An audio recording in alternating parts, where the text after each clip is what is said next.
So Hillary, as your mother, I do want to share a couple things with you. Number one was when I dated Tim, he lived in a trailer. I mean, my family is so snotty and snobby that they would never probably associate with people that live in trailers. So I kind of broke that rule. And he was smart. I mean, he was. He knew a lot of information, but he had mental illness. And I told him, I said, Tim, you can help parent. I don't think I want to be married to you. But he was just so sick. He was so depressed and had anxiety and panic, and he drank a lot. I'm really disappointed in you, Hillary.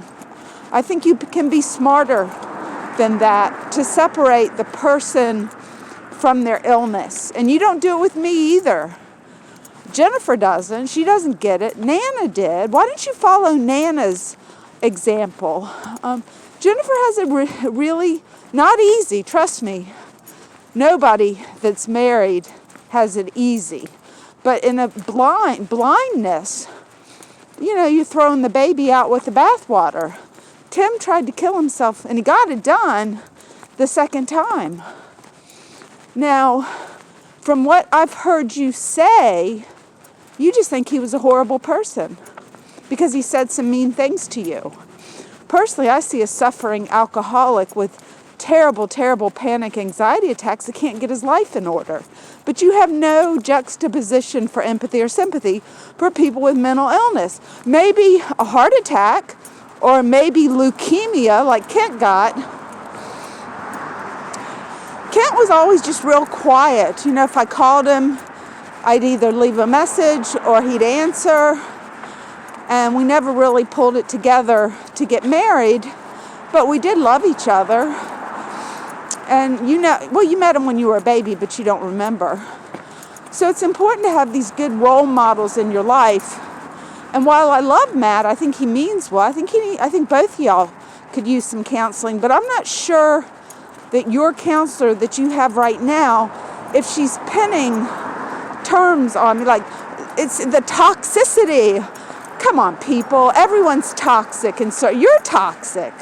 But let's not be mean or derogatory to people suffering an illness.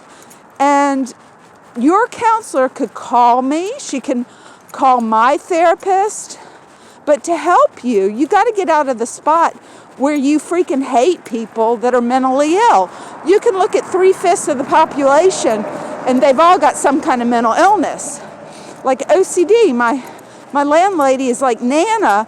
Nana was OCD, but she threw everything into crafts, like doing really meticulously guided crafts. And she got her, she was very controlling. And as I got older, I said, that's her issue. I mean, she can't even have a boyfriend that's real because she's so controlling. She can't allow herself to be intimate. Am I cutting or ragging on my mother? That's what Jennifer might say. But what I'm doing is explaining why Nana suffered. She was lonely, but she had this problem. So she couldn't, relate in a real relationship because it just made her lose too much control. She wanted to be controlling. And I've had therapy. I've been in hospitals. I've seen it. I saw a lady with it so bad that she was anorexic. She couldn't eat. She couldn't open her cabinets because she was afraid knives and glass was going to fall out and hurt her. And she was just so OCD. She's the kind that used to wash her hands till they bled. But she was a skinny little thing. She was about to die, and they put her in the hospital. I challenge you because I do think you're intellectual enough, but don't be like Tim. See, Tim would do the same thing. He never educated himself. He just ran off and hid. Don't do that. Go explore. Find out something new. Learn psychology. Don't throw around the words borderline personality without knowing it. I don't know who your therapist is. I imagine she's pretty young, and I'm not sure she's helping you, but I hope she is. I love you and Happy New Year.